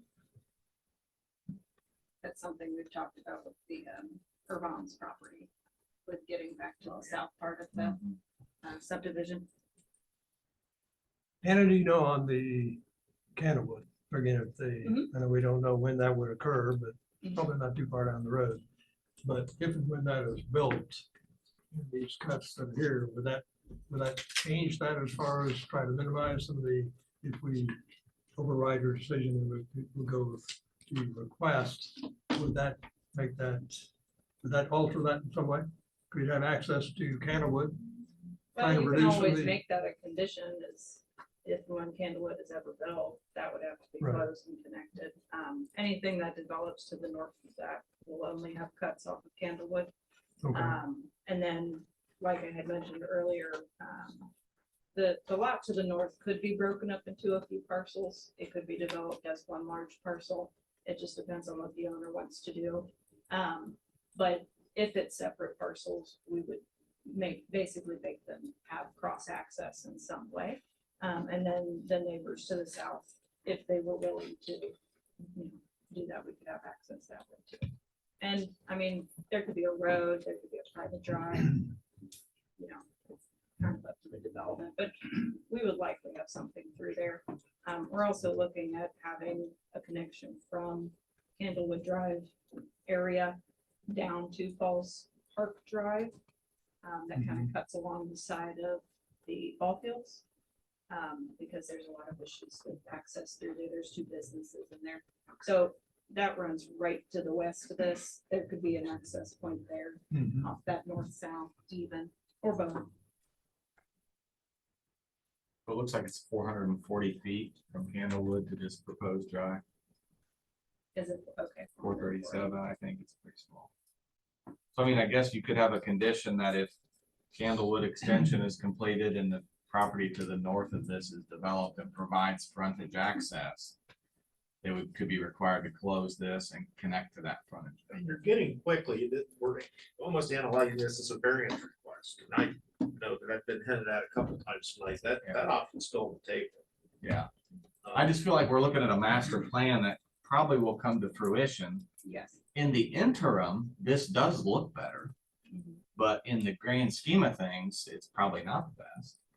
But maybe as a short-term 20-year, whenever that happens to the north, obviously routing everything to Candlewood, which would probably have a signal, It would, yeah. would be the safest. Jeff, Absolutely. are we able to take a recess and discuss various options during these proceedings? You're not, It's a lot of information to digest. It and it is, and that's why I brought up at the beginning, you've been provided,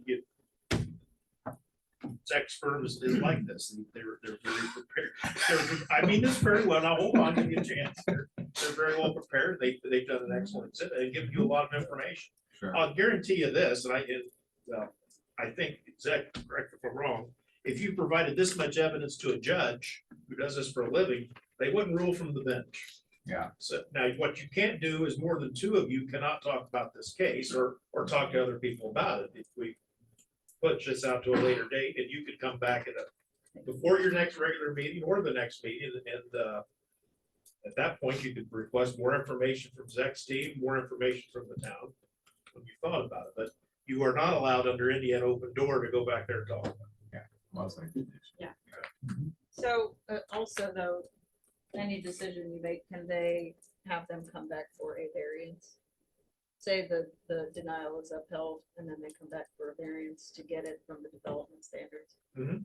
And then We say could- as you always You do. can't make them do that, but I would, So if we That's didn't, possible. what if we just continue this to the next meeting and at that next meeting heard a variance request well, that's up to the, while this is open? the petitioner would have to apply for that and notice that. I mean, it seems like a variance request to allow the driveway until Candlewood develops seems reasonable. But at that, when cross access is provided to the north, then that would be the preferred connection. But I think, Jeff, what you said was that the board could put conditions on it tonight. They can. So, I mean, if that's what the board desires to do, then we don't have to come back for a variance. The board can do that tonight. So they would be permitted with conditions or, because it's not gonna meet the UDO requirements. You're making an administrative, tonight's a little bit different. Administrative appeals are a little bit different than variance. Variance has the standards by which you make the decision. Yeah. Today is a little more, did they make the right call or not? Points well taken. You could make those conditions tonight, but you're a little more free flowing tonight and that there's aren't those.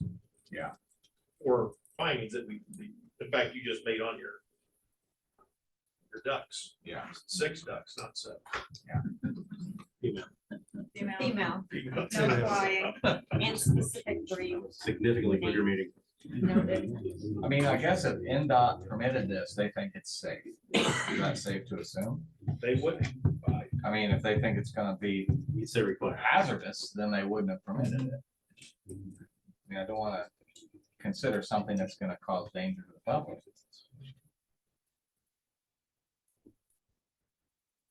And what are the board's thoughts of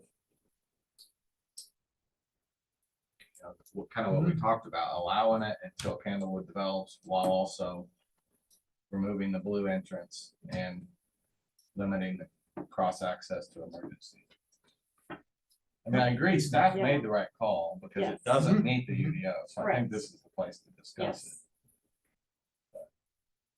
I think they're getting, you're talking about trading one point to another. I can see from a safety standpoint, I can see some of the argument from as far as the 302 feet on the change. I can see where that might, Sunday morning, everybody lets out at 11 o'clock. and you have a concentration of exiting traffic, one location versus two. And you have to look at that when you are coming out on a highway, Well, traffic with that. if I may, it's not just two, it's actually three, because where that yellow thing comes down, there's two accesses, and then there's a piece of concrete, and then there's another access. Yeah, so there's actually three within 200 feet. Because this mall right here has another access, and then there's like a 4-foot concrete barrier here, and there's one here, one here. So it's closing this one, you're putting two together, which makes that safer. If you leave this one open, you have three open in a space of about 150 feet here. By closing this one, the church solely uses this drive because this isn't going to be accessed by regular people. You're creating, you know, whereas the church has doubled in size in 1 year, the anticipation is that this church is going to double in size the next year. And that's the anticipation. So you've gone from, they had originally like 50, now they have over 100, and then looking at 200. The more cars you get in there with another church in the back that also has parishioners of over 100. I mean, they're all going to use this because that's what they've always used, is this one. But once again, there's actually, this is actually a road, and then there's this access, which is, there's no barrier between, but then there's a 4-foot concrete barrier right here that accesses this, and this is all open. And so people actually scoot over here if they're going right and not going left. You know, as one that goes there, I see that, you know, on every Sunday basis. So can you, so the rock exit, you can get into the plaza parking lot? I think there's parking, at Are least there- the, Are there parking bumpers there? yes, there are parking bumpers. That There's a- separates the two properties. There's an opening. I'm not talking about the whole thing. There's an opening here. Right here, there's an opening. Oh, I see. This right here is all open, and then this right here is closed, but this right here is open. And that property is under the control of the whole Edward Jones parcel. So I mean, you could, I mean, I feel like There are there needs to be 4 some delineation there to keep people from doing, That would be close. like There's additional, 4 different properties. yeah.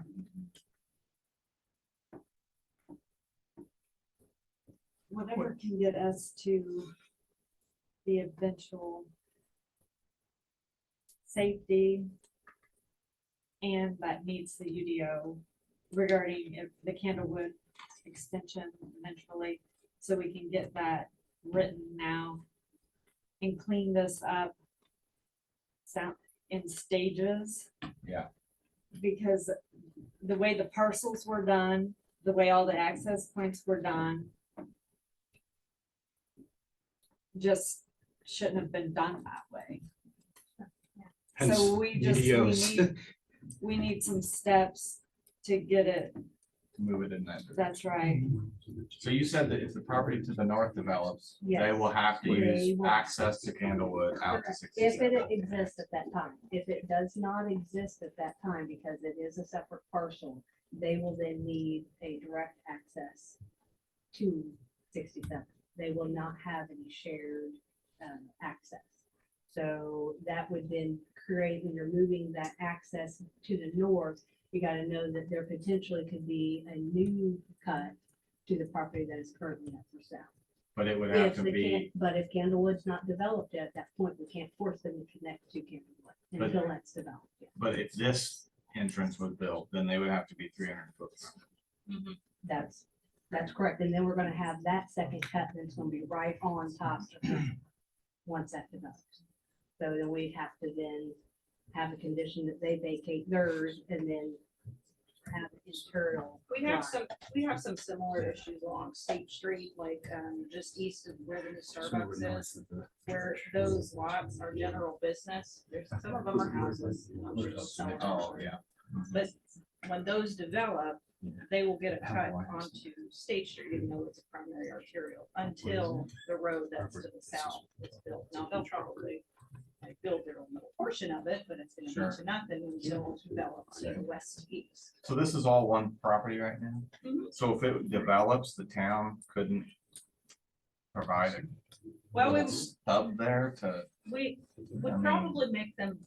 I build hate, I don't wanna some have another portion. entrance here, cause that's gonna. be Yeah, a But if the issue. town's not in position to develop that Candlewood Drive, then, But that they would- own it right now, right? well, the property to the north is owned by a private, This piece, yes. but the Candlewood The Candlewood Strip is owned by the property is owned park. Is right? owned by South Madison Community Foundation and the park, yes. So We just yes, don't and- know when that will be developed. In theory, we could make them build a small part of it. Yeah, I mean, they can That use maybe is these. half the designation of what it is, you know, like, I mean, they're allowed to use impact fees to build. they can offset their. Yeah, impact fees. so there, we could work something out to avoid a cut here. Correct. We, potentially, if they agree. if they agree. And how long, do you know how long that property's been for sale? That property, I would say, we've gotten some inquiries over the last few years. It's been years. Maybe- It's been up maybe for sale 5 for years, I don't know, but we've only been here, you know, in this role. but at least 4 or 5 Is that years. this one? I you're would talking about? say, I'd say 5. This field, so here's like. The field that is just north of your property. Okay. Yes. Yeah, and south of So is the Candlewood. Candlewood project you're talking about, is they're wanting to? Yeah, build but a- it's gonna someday connect all the way to the ballpark. Okay. So, So that's and it- still quite a bit of distance from the proposed cut to where this would be, right? Yeah. But we don't know what that distance is. I think it's 440 feet or something like that. Road frontage. Yeah, Oh, that is 440 feet. from your proposed red circle up to Candlewood. is Gotcha. 440. Okay, thank you. So, I think kind of the basis of, you know, our interpretation. If we have, like I said, we have a commercial development that's up there on the Heritage Way. Mhm. And it's developing commercial homes and road frontage, and then it's gonna go into multifamily, and then it's gonna go into light industrial. Mhm. The town has required that interior service road for those road frontage properties.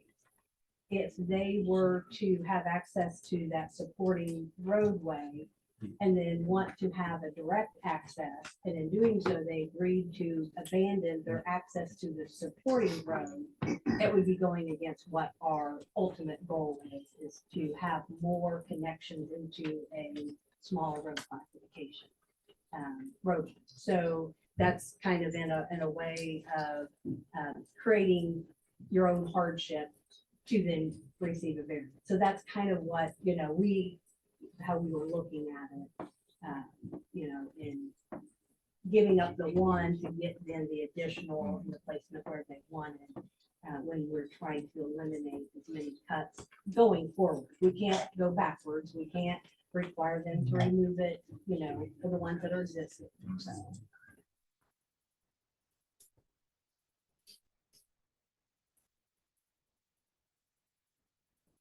More thoughts?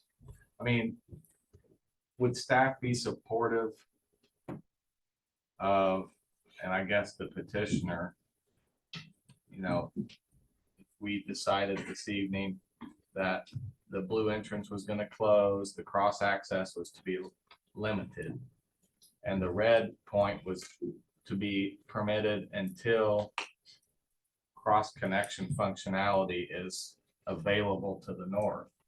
I think I'd probably want to review those against our code, just in case. Yeah. So my preference would be to continue it to the next month. Okay. And then if there's any other points or ideas that you might come up with on your own. I mean, to me, that seems, obviously, without reviewing the UDO and everything, that seems like maybe a potential solution. Certainly. I guess if the petitioner would be willing to have their access point kind of limited to where they would have to remove it if they could connect to the north up to Candlewood. Is that an anticipation that this field might get developed into something that would create an Yes, access, yes. like another road? Yeah, so that empty field would develop, they would provide Right. a shared drive. But assumedly that property would have to be planned that there's gonna be a drive that goes all the way to the parking lot, right? Correct, to their boundary line. So, okay. Jeff, is that a fair request for that property owner to have to bear the full cost of that service road when then someone else would also benefit from that? I think we could reduce the impact fees if we did that. I mean, Yeah, that'd be. but if road impact fees can be only credited for designated roadways, and at this point, Candlewood is not one of those roads. Part of the plan, It's not. part of our plan. impact plan. Yeah, no, it's not. First by then, we'll have another plan. Correct.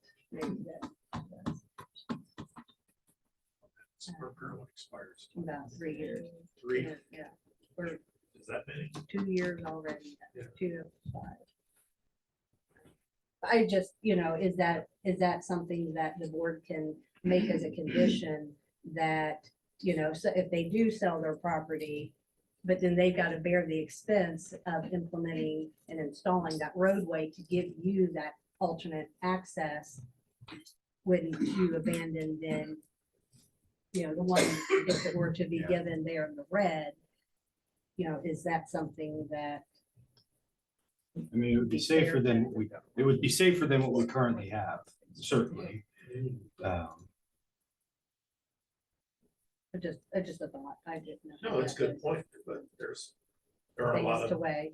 things up in the air, but yeah.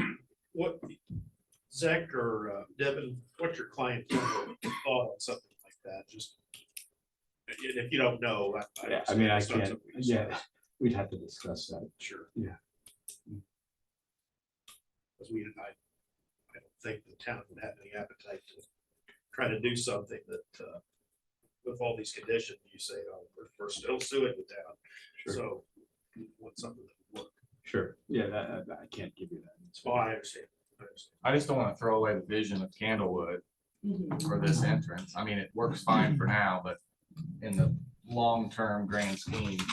But I think brings up a good point, by putting a burden on a person that's not present for this, an owner, of what a future owner can do with their property is probably not bad. Challenge, yeah.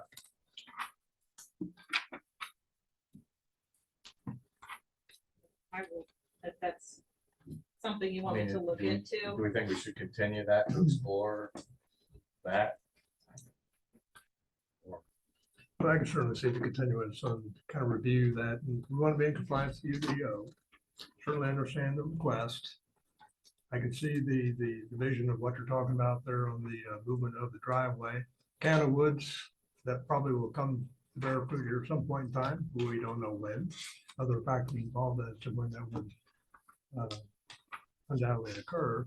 But I can see the continuance based on this discussion. Make sure we're in compliance with UDO. I think staff has certainly done their job on this. And I think there are some good points raised here. And I think we also might need to look into if, variance, if that needs to be applied for. That's what I have a question. So that could also set a precedent, correct? If, because this is a special, I'll say circumstance, and it's going through this quasi judicial review currently. And we have the ability to make that decision. Wouldn't it put going then through a variance as well? That almost treats it differently, actually more normally than this process right now, which is a little more special. And then in the future, when other variances are pulled, well, you approve this variance. Well, So in my you own- see where I'm going with Yeah, that I as do, but my well? response always to that argument, we see it a lot, and it's a good argument. Real estate's unique everywhere. Mhm. So every situation's a little bit different.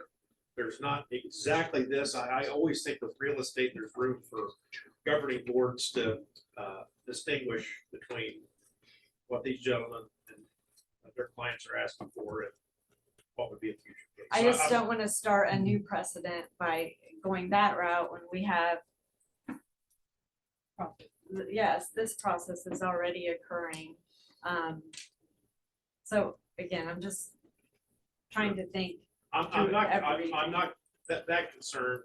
I understand it. I don't think it's something to worry about with future cases. This is a one-off. Going through the variance process, though, it would be a reported findings of fact, and it would run the police. So that is something that if the church then changed ownership to another, organization or so forth, it would remain with the land versus just being a case by case one-off decision.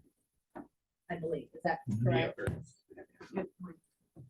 But they would have to decide if they want to do that, or a variance. Correct, correct. So, Yeah, based on our decision. that's a voluntary. Yeah, on their part. Well, But there again, I think the continuous makes sense. We can do some further review of the UDO compliance. Don't want to pull the rug out from our staff because you guys do a great job and certainly see where you're coming from.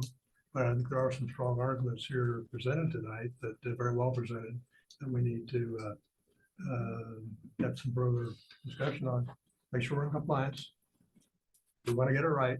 I think Jeff's comments as far as real estate, there's no black and white on many of these transactions. I think you have to have some room for latitude, make it work for those spending a lot of money on the property, for example, and be in compliance with the growth of any given community. Want to get it right. We need to open public comment or is that not You necessary? do on a variance, but no. I asked the petitioner, but I want to ask staff the same question. Does staff have any reason to believe NDOT would not reissue this permit? Guess I will entertain a motion to continue to the February meeting. Make a motion to continue. With the second. I'll second that. Meeting is that meeting date.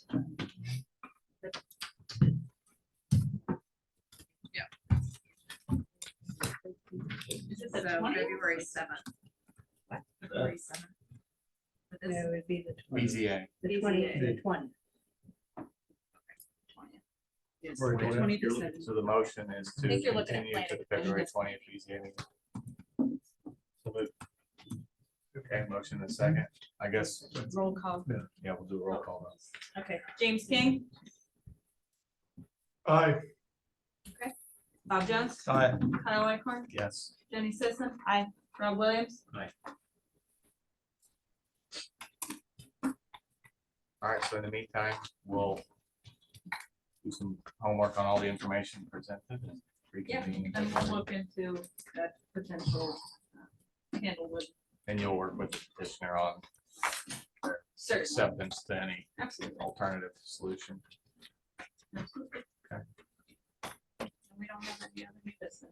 I don't understand much. Meeting adjourned.